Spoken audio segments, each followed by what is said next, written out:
저희가 마케팅 하면서 가격 관련된 전략은 몇 가지가 있습니다.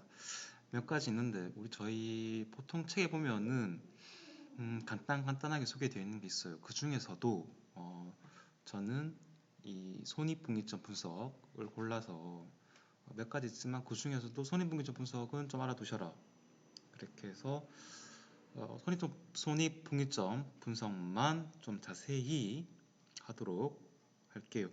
여러분 이게 이 손익분기점 분석은 물론 우리가 회계학처럼 그렇게 자세히는 안 들어가지만 여러분이 앞으로 뭐 모르겠습니다. 회사 가거나 여러분 직접 사업을 하거나 할 때 꼭 필요한 게 이런 손익분기점 분석이라고 생각하기 때문에 한번 여러분과 알아보도록 할게요. 자, 여러분 여기 나와 있는 거 보시죠. 쿠팡입니다. 쿠팡은 여러분 여기 연도별 실적을 보시다시피 2017년도에 볼게요. 매출이 2조 6,800억, 2018년 4조, 2019년 7조. 매출이 계속 늘어요. 느는데 이거 볼게요. 한번 영업이익 마이너스입니다. 즉 이건 2016년도 그 전도 마찬가지 계속 마이너스였어요. 그렇지만 매출은 계속 늘어요. 이렇게 쭉 늘었습니다. 지금 이런 상태이고 왜 얘가 이렇게 영업이익이 마이너스 즉 적자 상태이냐? 이것 때문이죠. 여러분들도 잘 아시다시피 쿠팡이 물류센터를 계속 늘려요. 16, 17, 18, 19년도까지 이렇게 쭉 늘렸습니다. 그럼에도 불구하고 저희는 쿠팡을 이게 적자 계속 나니까 쿠팡을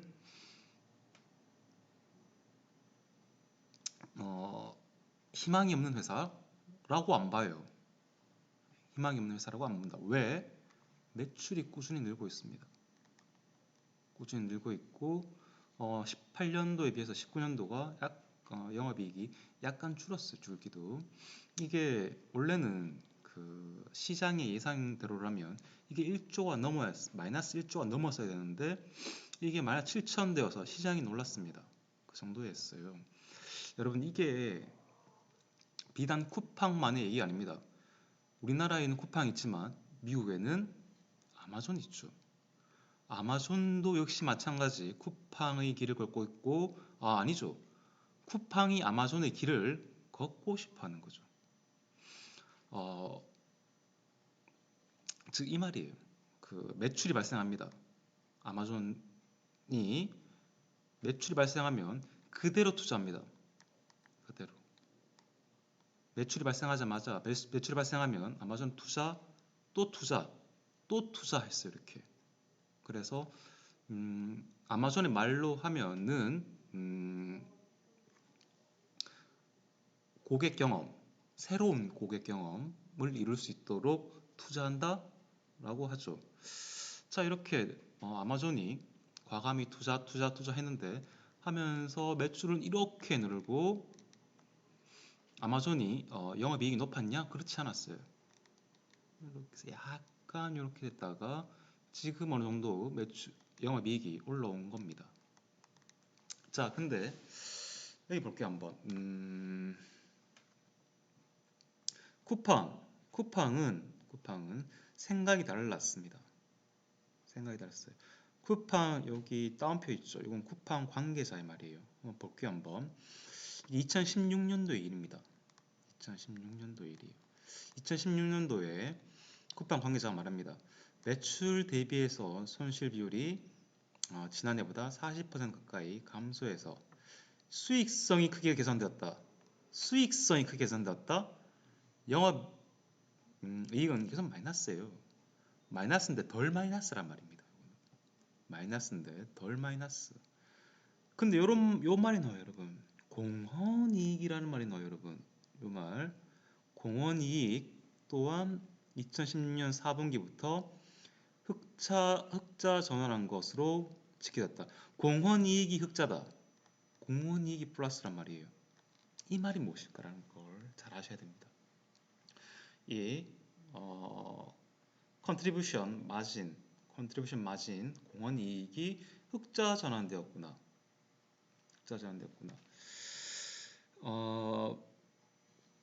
이 공헌이익 흑자 전환은 발생하는 매출로 그동안의 인프라 투자 비용을 회수하기 시작했다. 공헌이익이 흑자가 되어서 그동안의 인프라 투자 비용, 즉 물류센터를 투자한 비용을 회수하기 시작했다. 그래서 여러분들은 공헌이익이 무엇인지를 우리는 알아야 됩니다. 왜 공헌이익이 흑자 전환이 되니 앞으로 우리는 어느 정도 회사가 유지가 되고 미래에 희망이 있을 거다 라고 한 이유를 우리는 알아야 됩니다. 여기서 나오는 공헌이익이라는 말은 아마 생소하실 거예요. 이 공헌이익이란 말은 거의 회계학과에서도 조금 더 이렇게 공부를 좀 더 한 고학년도에서 배우는 거예요. 즉 재무회계가 아닙니다. 재무회계에서 나오는 단어가 아니라 이거는 관리회계, 즉 관리회계라 함은 그겁니다, 여러분.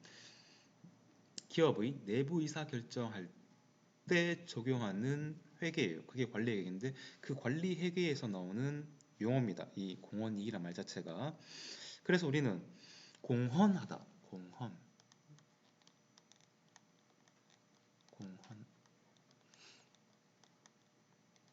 공헌이익이다. 즉 이건 말 그대로 여러분 공헌하는 이익이에요. 공헌하는 이익. 즉 뭐 다른 말로 하면 어떤 것에 이바지하다, 이바지하는 이익, 어떤 것을 이바지하는 이익, 공헌하는 이익이다 생각하시면 된다. 자, 우리는 공헌이익이 무엇에 이바지하는 이익인지, 무엇에 이바지하는 이익인가, 공헌이익이란 무엇에 공헌하는 이익인가 라는 걸 생각해보고 그게 뭐냐 하면 간단히 말씀드릴게요. 바로 뭐냐면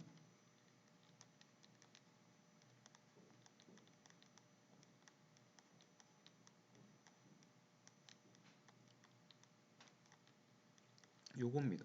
고정비율세요. 고정비를 회수하고 순이익을 증가시키는 고정비를 회수하고 순이익을 증가시키는 데 이바지한다. 요거에 이바지하는 겁니다. 요거에 공헌한다. 다시 한번 이 컨트리뷰션 마진은 고정비를 회수하고 순이익을 증가시키는 데 이바지하는 이익이다 라는 걸 여러분 우선 기억해 두시고, 이 쿠팡 사례는 why 우리는 공헌이익이 흑자 전환이기 때문에 앞으로 인프라 투자 비용도 회수할 수 있고 그 후에는 영업이익을 플러스로 돌릴 수 있다 라는 말을 왜인지 끝에 다시 한번 저랑 생각해 보도록 합시다. 자, 우선 손익분기점 분석입니다. 손익분기점 분석, 우리 여기 나오다시피 브레이크 이븐 포인트입니다. 손익분기점은 그래서 흔히 BEP 브레이크 이븐 포인트니까 BEP라 불립니다. BEP라 불린다. 손익분기점 분석이라 하면, 손익분기점이라 하면 영업이익이 0이 되는 판매량 또는 매출액을 말합니다. 여기 나오는 영업이익이라 하면 그럼 영업이익이라 하면 매출, 내가 어떤 사업을 했는데 매출이 났어요. 매출이 100만원 났다 합시다. 매출이 100만원 났는데 여기서 비용을 뺀 것, 내가 매출이 100만원 났는데 비용이 50만원이었어요. 그러면 영업이익이 50만원이죠. 근데 이 비용에는 뭐가 있냐면 고정비라는 게 있고 변동비라는 게 있다. 그래서 영업이익이 제로가 되는 판매량 또는 매출액, 즉 간단히 말하면 영업이익이 제로가 되는 지점.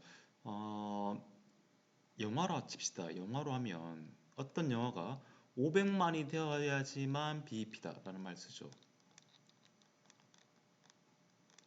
즉 이때 500만 명, 500만 명이 BEP라는 거예요. 손익분기점. 이 500만 명이 BEP다.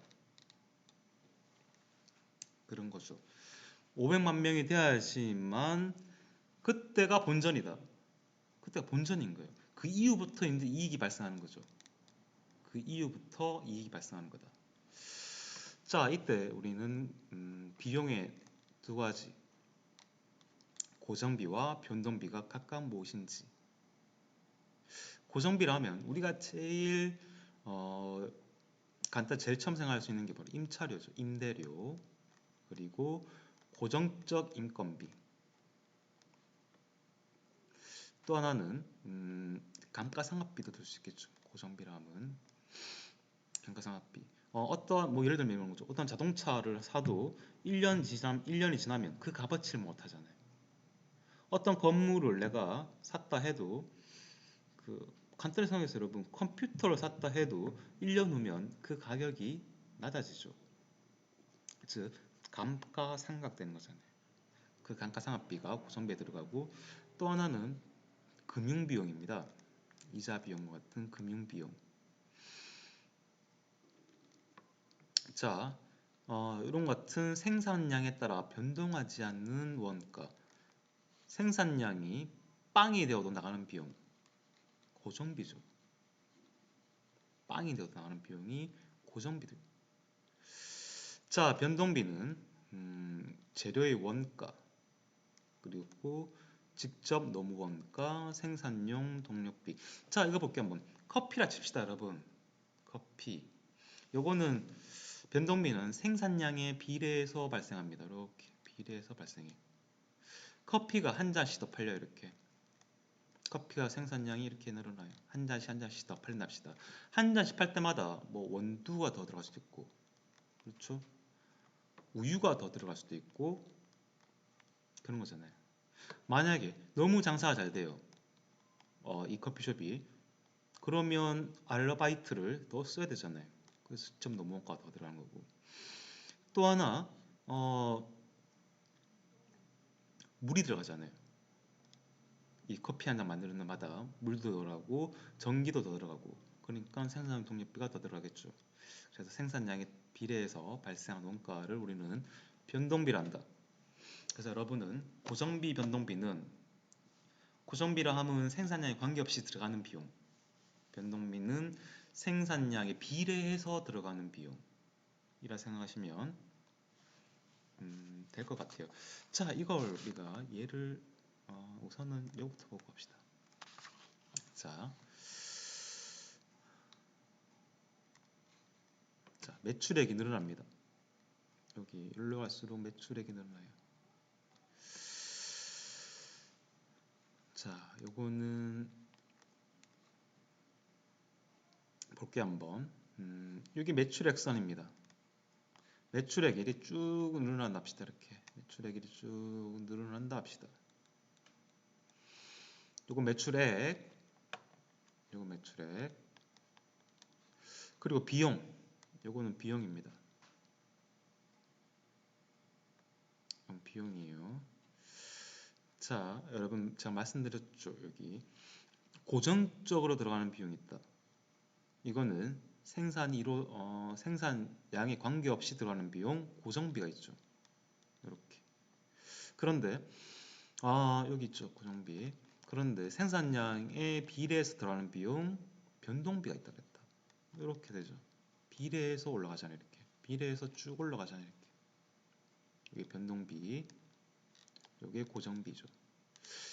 여기서 만나는 지점, 이 매출액과 이게 총 비용선이 만나는 지점, 이게 손익분기점이다.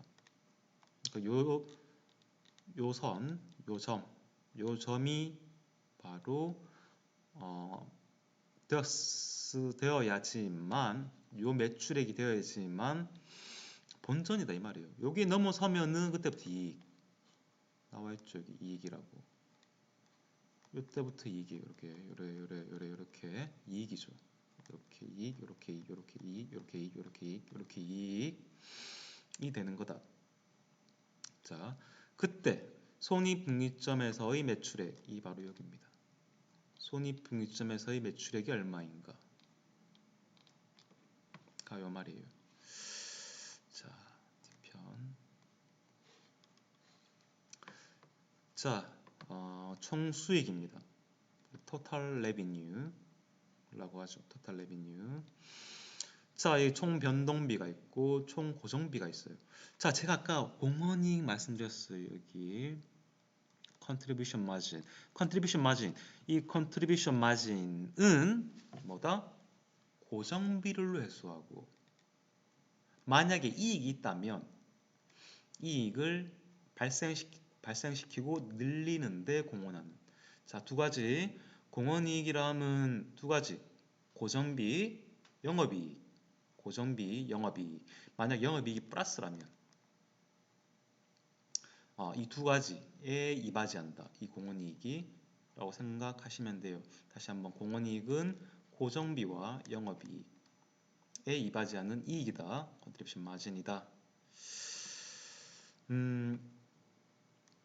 변동비는 말씀드렸죠. 이거 생산량에 비례해서 들어가는 비용이다.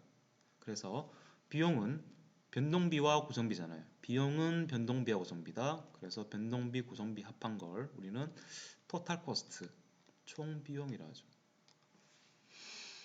자, 만약 여러분 BEP가 자, 손익분기점. 자, 이건 손익분기점에서예요. 즉 영업이익이 빵이라는 말이죠. 영업이익이 빵이다. 고정 여기 영업이익이 빵이다. 요 말 때는 이 공헌이익이 여기 총 고정비에만 이바지한다. 총 고정비에만 공헌한다. 이 말이죠. 영업이익이 발생하지 않았죠. 이때는 즉 본전일 때가 이때입니다. 본전일 때가 이때예요. 그래서 총 변동비, 고정비 더한 게 플러스 한 게 총 비용이니까 토탈 코스트. 자, 이쪽 그림은 손익분기점 하에서의 그림입니다. 즉 영업이익이 발생하지 않았을 때입니다. 저희가 이걸 한번 여러분이 좀 이해하기 쉽도록 문제를 통해서 한번 보도록 할게요. 우리 여기는 커피숍입니다. 커피숍이에요. 여러분 커피숍에서 그 아메리카노 합시다. 여기 간단하게 원래는 여러분 손익분기점을 회계학과에서 배우면 되게 복잡해요. 이게 근데 좀 간단하게 쉽게 우리가 회계학과는 아니니까 간단하게 쉽게 공헌이익이 무엇인지에 대해서 알아보기 위해서니까 간단하게 예를 들어서 한번 보도록 할게요. 우리 커피숍에서는 아메리카노를 만드는데 들어가는 비용이 있습니다. 생각해보면은 아메리카노에 뭐가 들어갑니까? 커피 원두가 들어가고 또 아이스 아메리카노를 합시다. 커피 원두가 들어가고 물이 들어가고 아이스 아메리카노니까 얼음이 들어가고 그리고 컵도 있어야겠죠. 이런 비용이 들어간다. 자, 만약에 두 잔을 만들었다면 두 잔 만들었으면 2배의 재료가 투입이 되었을 거고 세 잔을 만들었으면 3배의 커피 원두, 물, 얼음이 들어가겠죠. 이러한 커피 원두, 물, 얼음과 같이 아메리카노 생산량에 비례해서 증가하는 비용을 우리는 변동비라 하죠. 방금 변동비에 대해서 말씀드렸습니다. 그런데 이런 커피숍을 운영하기 위해서는 이런 원재료비만 들어가는 게 아니죠. 또 뭐가 들어가냐면 임대료라든지 또 커피 머신도 있어야 되고 인건비도 있어야 되겠죠. 자, 이렇게 아메리카노 생산량과는 직접적 관계가 없는 것, 이런 비용을 우리는 고정비라 하죠. 아메리카노 생산과는 직접적 관련이 없는 것을 우리는 고정비라 한다. 자, 됐습니다. 여기까지. 자, 공헌이익은 여러분, 공헌이익 방금 말씀드렸어요. 공헌이익은 지우고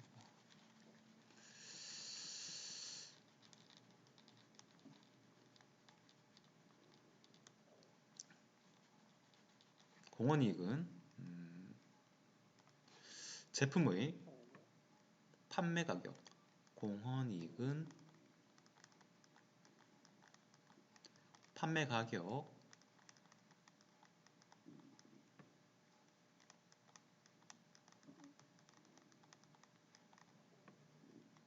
그리고 여기서 판매 가격에서 변동 원가를 뺀 게 공헌이익입니다.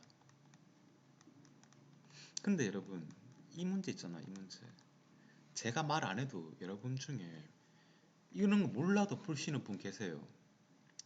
이런 거 몰라도 푸시는 분 계세요.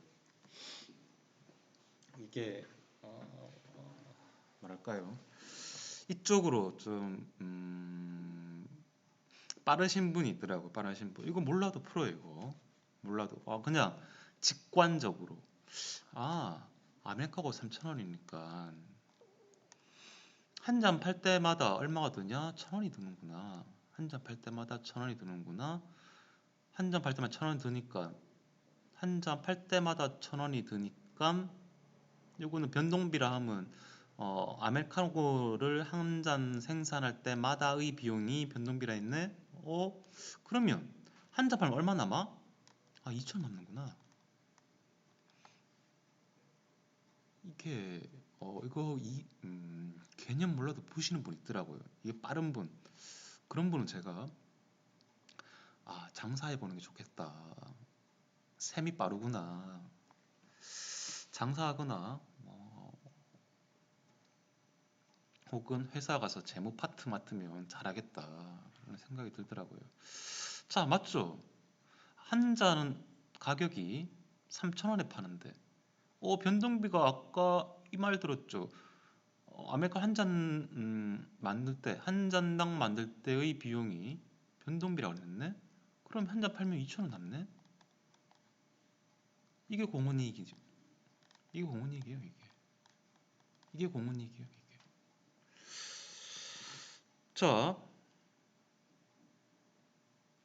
자, 이걸 우리는 한 잔당 공헌이익이니까 요 2,000원을 단위당 공헌이익이랍니다. 단위당 공헌이익이다. 자, 여기서 공헌이익은 2,000원이죠. 2,000원. 그러면 우리 공헌이익은 왜 분석하는 걸까? 라는 생각을 한번 가져볼게요. 한번 잠깐 말하고 한번 볼까 할게요. 이거는 제가 아까 말씀드렸다시피 재무회계 파트에서 하는 게 아니라 관리회계라는 파트에서 하는 겁니다. 즉 관리회계라는 건 기업 내부의 경영 의사결정을 위해서 하는 것이다. 자, 우리 마케팅에서 굳이 이걸 공부하는 이유가 뭐냐? 마케터들도 판매 가격을 결정하고 생산량을 결정하는데 어느 정도 참여하기 때문이다. 자, 다시 한번 판매 가격 결정하거나 생산량 결정한다. 또한 마케터들은 생각합니다. 손익분기점 분석을 통해서 목표 판매량이 있습니다. 이 문제도 목표 판매량이 있는데 목표 판매량 등을 계산하는 데에 이 손익분기점 분석이 유용하기 때문에 그렇습니다. 또 만약에 놀고 있는 설비가 있다면 유휴설비라 하죠, 우리. 특별 주문의 수락 여부를 결정하는데 또한 사용된다. 그래서 공원이익이 이러한 분석에 어떻게 활용되는지 문제를 보면서 계속 보도록 할게요. 자, 첫 번째가 이제 손익분기점을 구하는 겁니다. 자, 비용이 변동비가 1,000원, 고정비가 800만 원이라고 했어요. 그러다면 이때 공헌이익은 말씀드렸다시피 2,000원이다. 그런데 손익분기점에 다다르기 위해서는 이 변동비뿐만 아니라 뭘 회수해야 된다? 고정비를 회수해야 된다. 고정비를 회수해야 된다. 고정비가 900만 원이죠. 고정비가 900만 원이에요. 그래서 이 고정비를 모두 회수한 수량이 손익분기점의 판매량이 된다라는 겁니다. 이 고정비를 모두 회수하면 본전이 된다라는 말이죠. 자, 다시 한번 말씀드립니다. 매출이 일어났을 때 매출이 이렇게 났어요. 근데 모두가 비용이에요. 그러면 이익은 빵이 되죠. 다시 한번 매출이 이렇게 일어났어요. 이만큼 일어났는데 이게 모두 비용이다. 비용과 가격, 비용이랑 똑같다. 그러면 빵이죠. 이익은 빵이죠. 근데 비용에는 고정비와 변동비가 있다 말씀드렸어요. 고정비와 변동비가 있는데 변동비는 방금 계산했어요. 1,000원. 한 장당 1,000원이니까 계산했습니다. 그러면 이 고정비만 회수하면은 빵이 될 수 있겠네? 맞죠? 자, 그러면 2,000원이니까 몇 잔입니까? 한 장당 2,000원. 그러니까 몇 잔 팔아야 되냐면 800만 원을 회수하셔야 된다. 800만 원을 2,000원으로 나누면 되네요. 800만 원을 2,000원으로 나누면 4,000잔이 되네요. 4,000잔을 팔면 이 커피숍은 본전이 된다.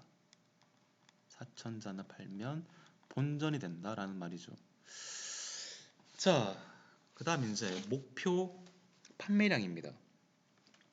이 커피숍의 월간 목표 이익이 만약에 500만 원이라면 하루에 몇 잔 팔아야 하나?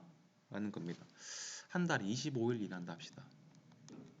한 달에 25일 일한다는 가정 하에입니다.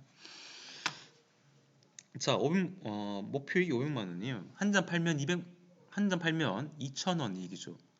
그러면 한 잔 팔면은 2,000원 이익이니까 500만 원을 2,000원 나누면 이렇게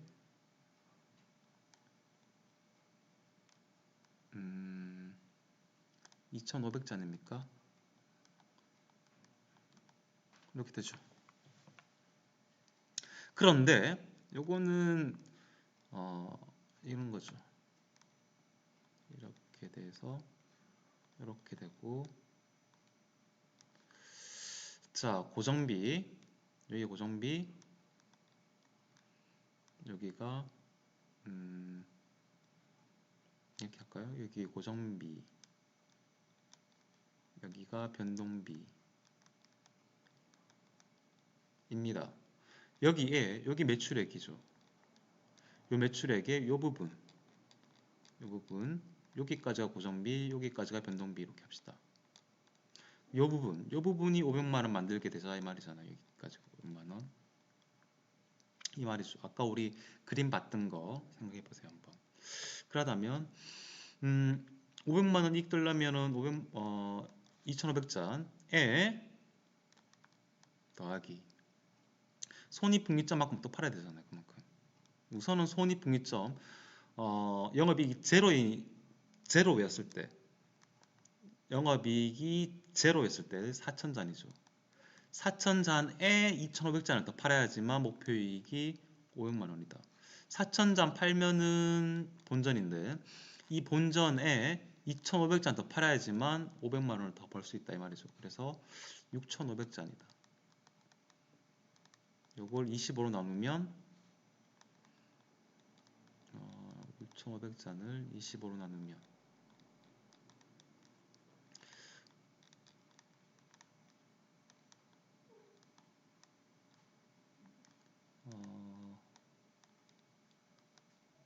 하루에 260잔이 되네요. 하루에 260잔. 하루에 260잔을 팔면은 이 커피숍은 한 달간 영업이익이 500만 원이 된다 라는 겁니다. 자, 그 다음 문제 유휴설비에 관련된 겁니다. 유휴설비. 자, 이거 잘 보세요. 이게 꽤 헷갈리는 내용인데 천천히 한번 보면은 커피숍에서 하루에 만들 수 있는 커피가 500잔이래요. 그러니까 이 커피숍은 하루에 500잔을 만들 수 있는 그런 가용 능력이 있다는 말이 되겠죠. 자, 그런데 일상적으로는 하루에 300잔이 팔린답니다. 자, 그런데 어떠한 한 회사가 400잔을 주문했습니다. 대량 주문했죠. 대량 주문해서 어느 정도 디스카운트를 해달라 합니다. 즉 1,800원으로 판매해달라고 요청했습니다. 이럴 경우 이 커피숍은 이 주문을 수락해야 하는지를 알아보는 겁니다. 자, 우선 이런 거죠. 일상적으로 300잔이 팔린대요. 그러면 하루에 이득이 얼마인가? 라는 걸 먼저 생각해야겠죠. 자, 만약에 그렇다면 먼저 이 생각 해봅시다. 방금 말씀드렸다시피 수락하지 않는다 부터 생각해 볼게요. 자, 수락하지 않는다부터 계산해 볼게요.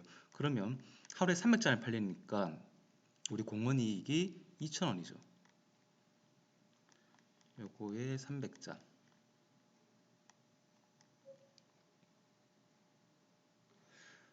그러니까 공원이익은 60만 원이 되겠네요. 그러다면 이거보다는 커야겠죠. 60만 원보다 커야지만 수락해야 된다. 만약 수락한다면 어떻게 되는가? 그걸 계산해 볼게요. 자, 먼저 이 커피숍은 하루에 500잔까지 팔 수 있습니다. 근데 어떤 회사가 400잔 주문했으니까 이 400잔 플러스 100잔을 더 팔 수 있는 거죠. 그렇다면 우선 그 100잔부터 계산할게요. 자, 공원이익이 2,000원이니까 100잔은 20만 원. 20만 원에 특별 주문. 그러니까 1,800원으로 판매해 달라고 그랬으니까 공원이익은 1,800원에서 변동비 뺀 거 800원이죠. 800원에 곱하기 400잔. 그러면 32만 원 더하면 52만 원이네요.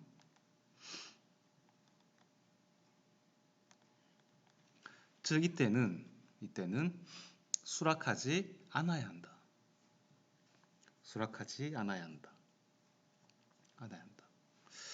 즉 그러다면 이런 경우에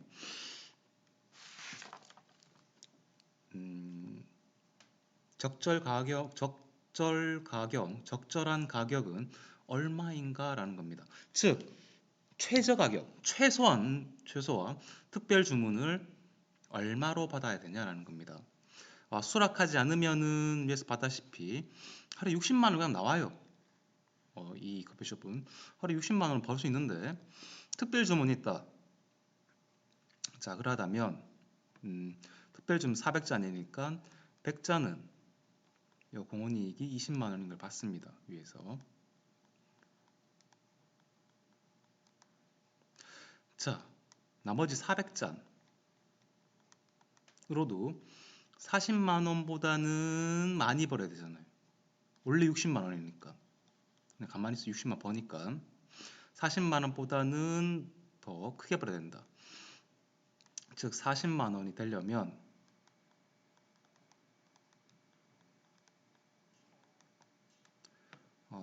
400잔에 곱하기 공원이익이 얼마 돼야 되냐? 1,000원은 되어야 된다. 맞죠?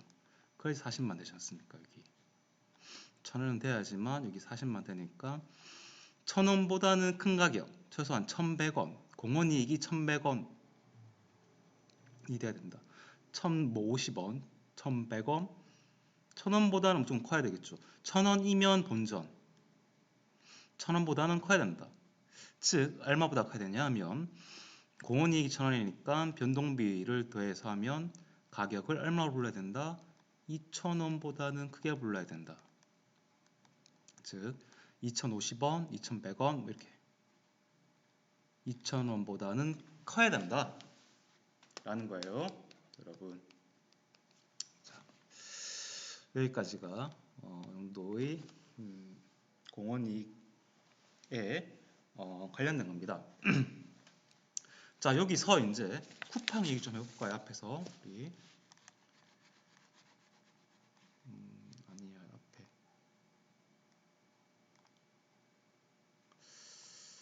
쿠팡 얘기를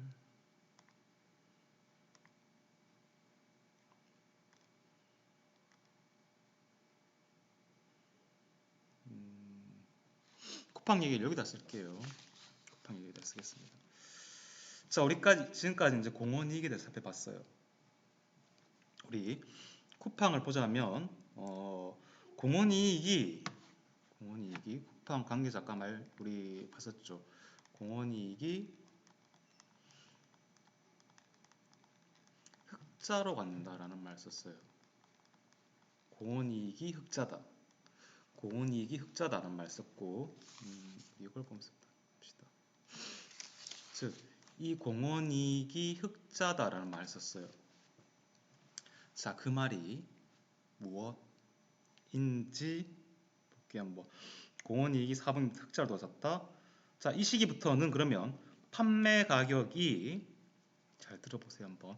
판매 가격이 변동비를 넘어섰다는 겁니다. 다시 판매 가격이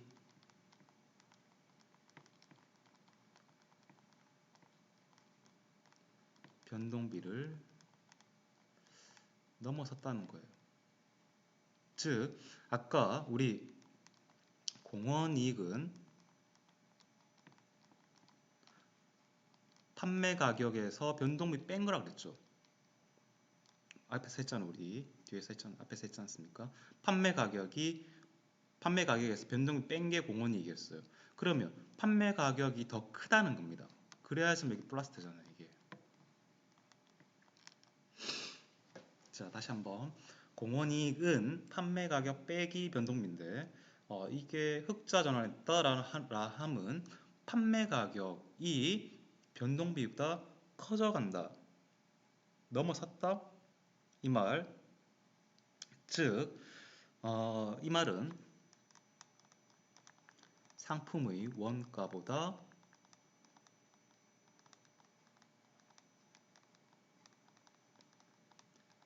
비싸게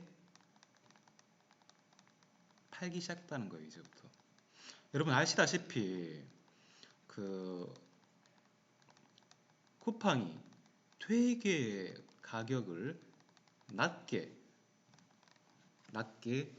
해서 판매하는 전략을 쓰지 않습니까? 쿠팡 자체가. 그런데 상품 원가보다 이제는 더 비싸게 팔기 시작했다라는 말이에요. 그 말입니다. 그런데 이런 공원이익이 흑자라 하더라도 공원이익 흑자라도 하더라도 회사가 당기순이익이 흑자됐다. 당기순이익이 흑자됐다. 그 말은 아니죠. 그 말은 아니에요. 단지 공원이익이 이제 플러스 됐다. 흑자 전환됐다. 라는 말이에요. 즉, 이 말은 여러분 공원이익이 흑자로 돌아서서 인프라 투자한 비용을 회수하기 시작했다. 이제 물류센터 지었던 그 비용을 회수하기 시작했다라는 말이에요. 좀 아셔야 된다. 이거는 좀 어렵지만 어렵게 생각할 수 있지만 쿠팡이 아니 매번 적자인데 매번 적자 몇 년은 계속 적자예요. 적자. 물론 투자해 주는 데가 있긴 있죠. 근데 적자는 어떻게 버티지?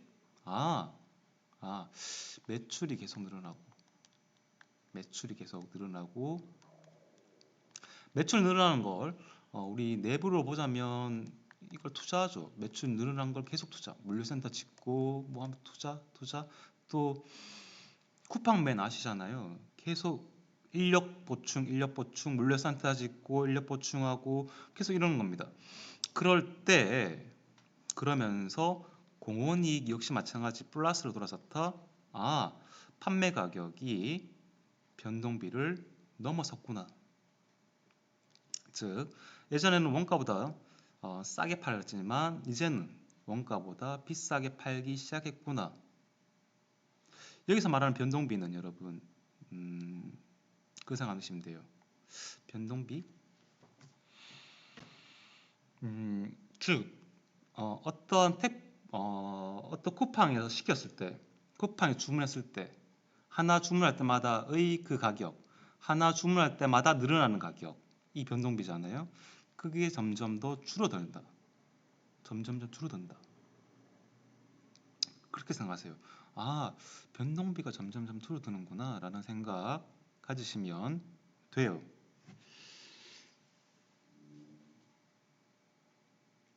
자, 그래서 요 내용을 좀 잘 기억해 두시면 앞으로 뭐 여러분이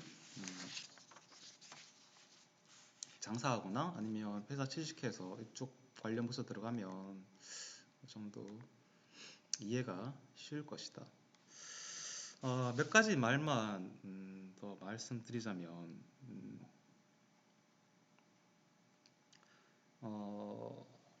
우리 손익분기점 다시 한번 정리할게요. 손익분기점이라 함은 매출액과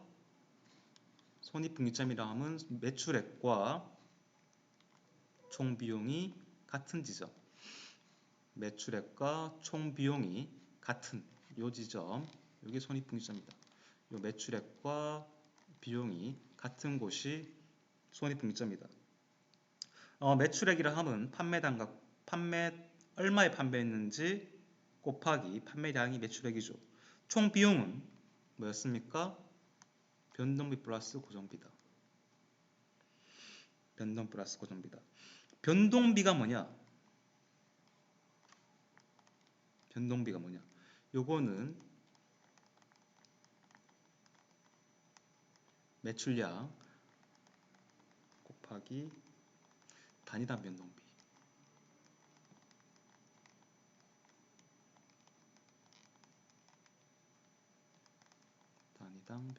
이렇게 되죠. 우리 문제 풀면서 봤어요. 봤다. 자, 다시 한번 정리합니다, 여러분.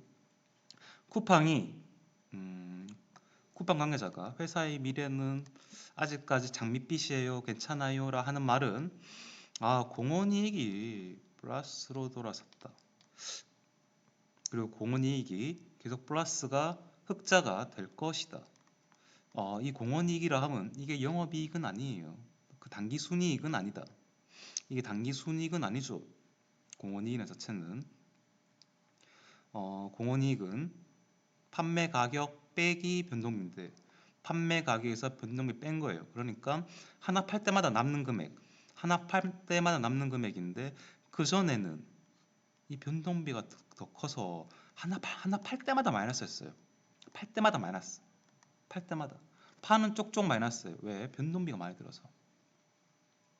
변동비가 많이 들어서 하나 팔 때마다 마이너스였는데, 즉 여기 변동비는 쿠팡이 하는 일이 그렇잖아요. 물류잖아요. 물류. 간단히 말하면 뭐 다른 수식으로 되겠지만 물류잖아요. 물류 비용이 더 드는 거예요. 하나 판매, 이 어떤 물건을 판매하는 요 가격보다 물류 비용이 더 드는 겁니다. 팔 때마다 마이너스였는데 팔 때마다 마이너스였던 게 팔 때마다 플러스가 된 겁니다. 남는 거예요. 하나 팔 때마다 플러스, 하나 팔 때마다 플러스. 그 이전에는 하나 팔 때마다 마이너스였는데 그 이후에는 하나 팔 때마다 플러스가 됐다. 요 말입니다. 그 말이에요. 기억해 두시기 바랍니다. 그래서 문제 볼게요, 여러분. 여러분 이 문제 있죠. 다른 책이나 뭐 회계책 좀 보면 이걸 어렵게 풀어놨습니다. 근데 우리는 같이 앞에서 봤기 때문에 간단히 풀 수 있습니다. 자, 볼게요 한번. 병원에서 환자당 200달러씩 받는 새로운 치료법을 개발하기 위해 필요한 연간 고정비가 10만. 자, 우선 적어두세요. 이렇게. 고정비가 10만이구나. 자, 변동비 100달러. 변동비 100이구나. 변동비가 100이구나. 손익분기점은 몇 명일까라는 거예요. 자, 그러다면 우리는 알고 있습니다. 어떠한 공원이익이 생겼을 때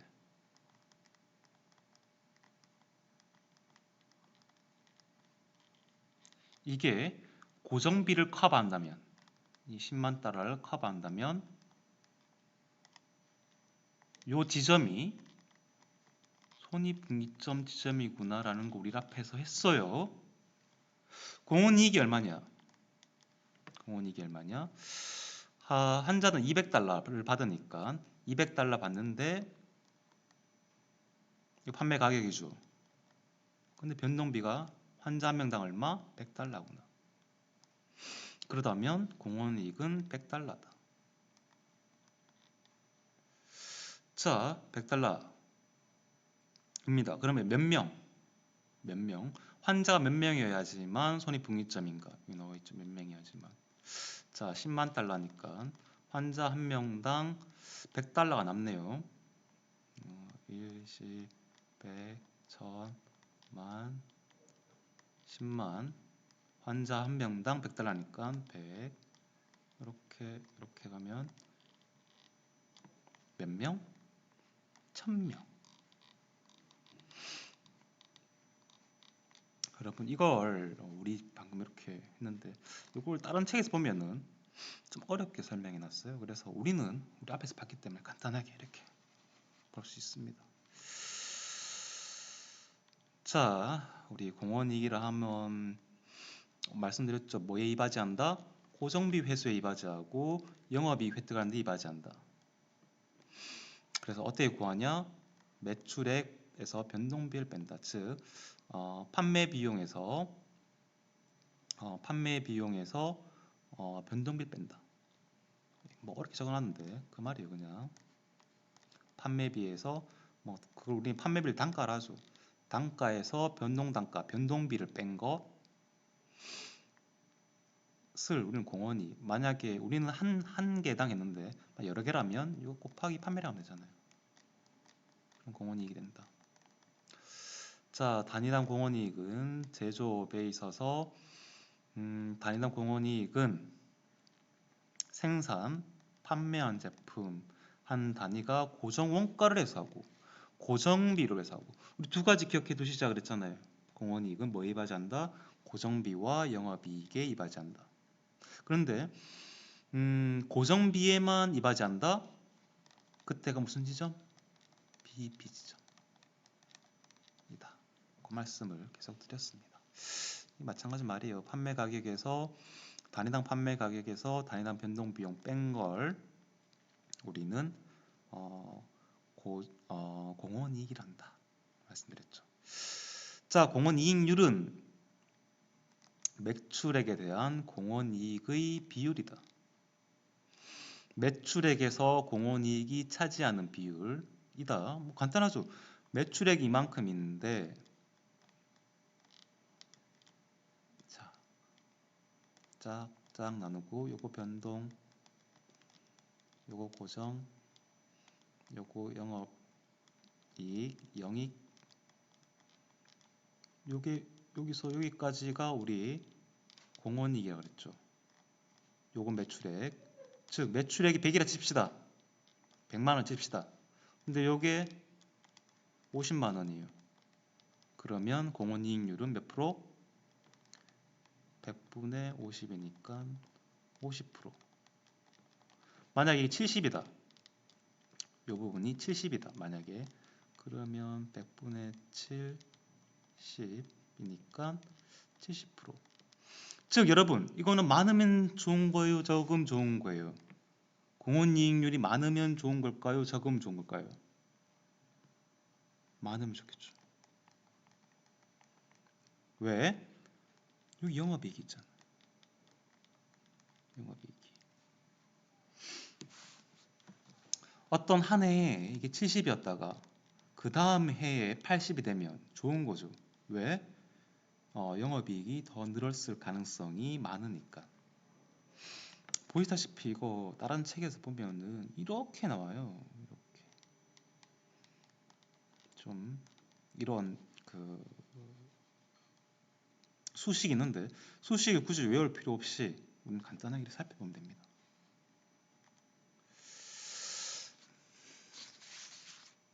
우리 문제 풀면서 한번 살펴보도록 합시다. 상품 판매가가 개당 일시 100, 1000만원이네요. 구입가는 개당 변동원가가 5,000원, 판매가가 1,000원, 변동원가가 5,000원. 인건비는 일시 100, 1000만, 10만, 40만원. 고정원가. 임대료는 60만원. 고정원가. 일할 때 손익분기점의 판매량은 얼마인가부터 한번 생각해 볼게요. 한번 우리 뭐부터 하면 된다? 공헌이익부터 구하면 된다. 오케이. 공헌이익은 contribution margin CM이라죠. contribution margin.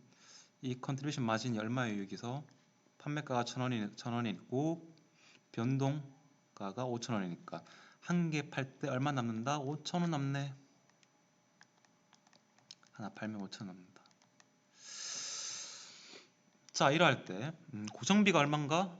자, 이 CM이 고정비를 커버한다. CM이 고정비를 커버하는 그 지점. CM이 고정비를 커버하는 그 지점이 우리는 뭐 BEP라 그랬다. 근데 고정비가 얼마예요? 40만원 더하기 60만원이니까 100만원. 5,000원을 하나당 5,000원 남는데 100만원을 살려면은 10, 100, 1000만, 10만, 100만 몇 개 팔아야 된다? 이렇게 200이니까 200개 팔아야 된다.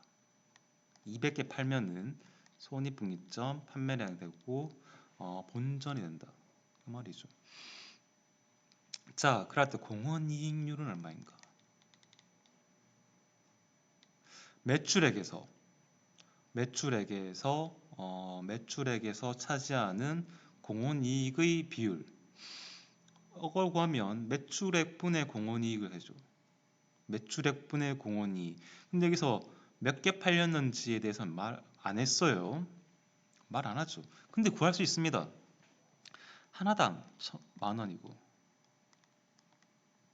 근데 공원이익이 얼마예요? 5,000원이죠. 5,000원이잖아요. 그럼 요 비율이 바로 공원이익률이 됩니다. 이렇게. 그러면 50%. 만약에 이게 5,000원이 아니라 4,000원이라면 그럼 공원이익이 얼마입니까? 4,000원이라면 변동가가 4,000원이면 공원이익은 컨트리뷰션 마진은 1,000원에서 4,000원을 빼야 되니까 6,000원이네. 공원이익 6,000원. 매출 하나당 가격이 10,000원에서 6,000원 되니까 몇 퍼센트? 60%. 만약에 여기 4,000원이라면 60% 되겠죠. 자, 손익분기점 매출액은 얼마냐? 매출액은 얼마냐? 간단하죠, 여러분. 이거 뭐예요? 매출액이라면 판매 가격이 10,000원이고 몇 개 팔려야 된다? 200개 팔려야 된다고 했죠, 우리. 10,000원짜리가 200개 팔려야 되니까 200만 원. 이렇게 됩니다. 이렇게 하시면 자, 목표 이익 분석입니다. 목표 이익 분석이라 하면 기업이 목표로 설정한 목표치의 매출액이 얼마인지 또는 판매 수량이 얼마인지를 분석하는 것이다. 손익분기점의 분석의 변형 형태이다. 보면 어려워요, 여러분. 이거를 외울 생각을 하시면 보통 책에는 이렇게 나와 있는데 굳이 이렇게 안 봐도 우리는 직관적으로 알 수 있습니다. 볼게요, 한번.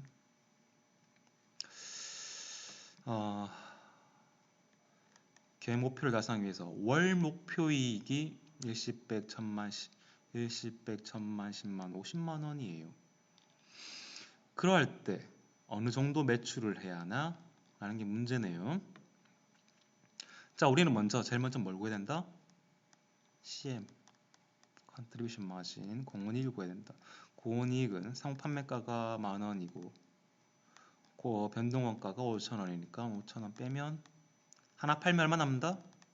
5,000원이 남아요. 이게 공원이익이죠. 그런데 고정비가 얼마? 픽스 된 게 얼마냐면 100만원 이다, 맞죠? 그러면 이때 우리 앞에서 했죠. 우선은 200개 팔아야 됩니다. 200개 팔아야지만 본전이죠. 요 본전에 50만원을 더 벌어야 되죠. 그럼 하나 팔 때 얼마 남는다? 5,000원 남는데 목표가가 50만원.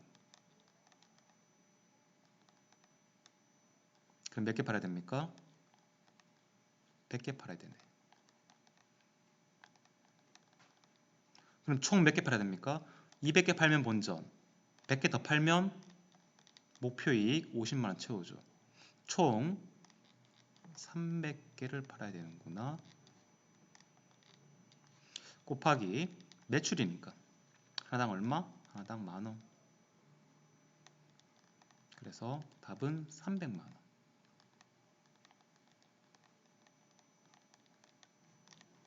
이렇게 됩니다. 우리 앞에 썼던 거랑 똑같아요. 그래서 별 보시면 될 것 같아요. 자, 마지막에 여러분, 마지막. 자, 그 다음에 안전한계율입니다. 안전한계율.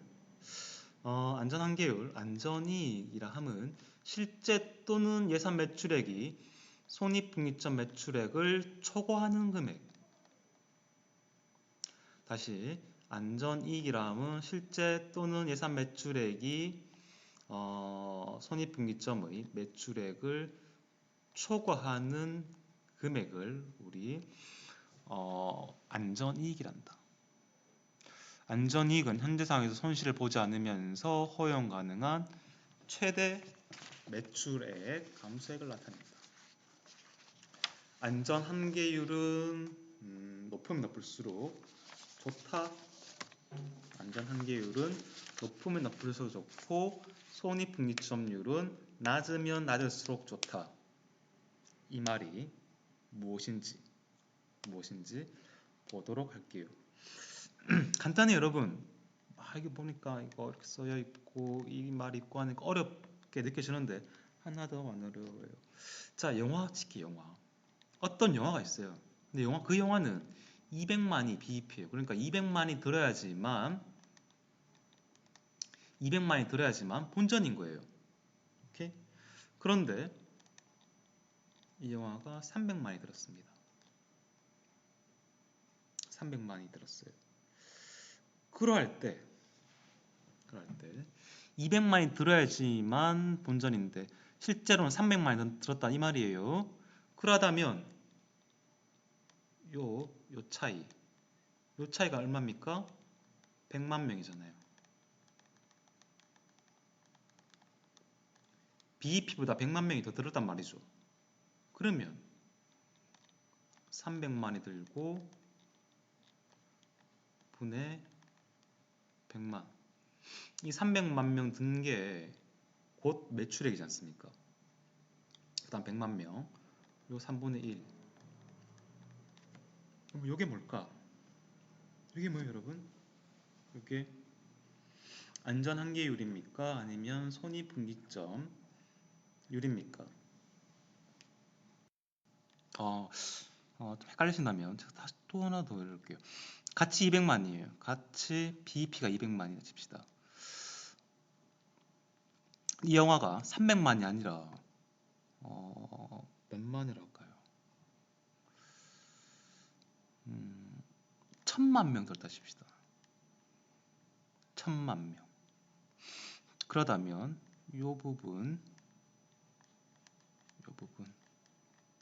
요게 800만 만큼 차이 나죠.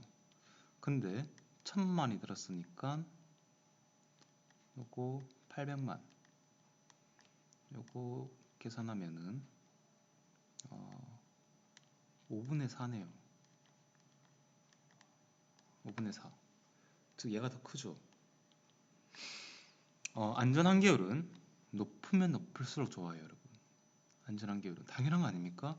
같이 똑같아요. 어떤 두 영화가 똑같이 200만 명이 본전이에요.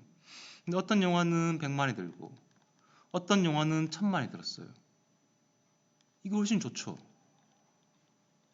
이게 훨씬 좋잖아요. 이게 훨씬 좋다.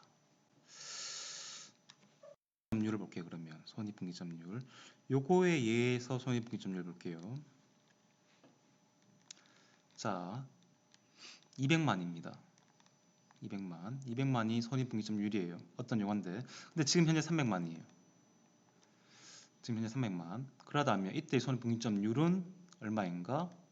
라 하면 현재 300만 들어있고 손익분기점률이 200이에요. 요 곱하기 100 하면은 이게 손익분기점률입니다. 여러분 이거 어디서 많이 봤는데 라고 생각 안 납니까? 그러면 안전한계율은 지금 현재의 스코어 300에서 100이잖아요. 이렇게 요만큼 차이니까 여기 안전한계율이라고 그랬죠. 곱하기 100.